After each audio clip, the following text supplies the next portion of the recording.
Hi, this is Andy Cole with TEC, the Elevator Consultants.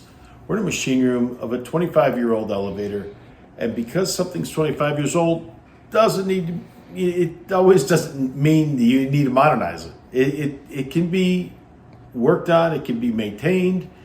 This is an MPH2 from Schindler, and it's a really, really nice unit. You can have it's a microprocessor.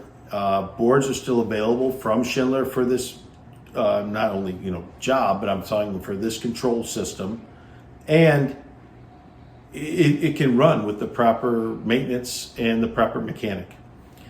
The submersible valve, all the parts are still available for this. Sorry, it's a submersible pump unit system. Sorry, but the valve itself is an eco valve, and that is.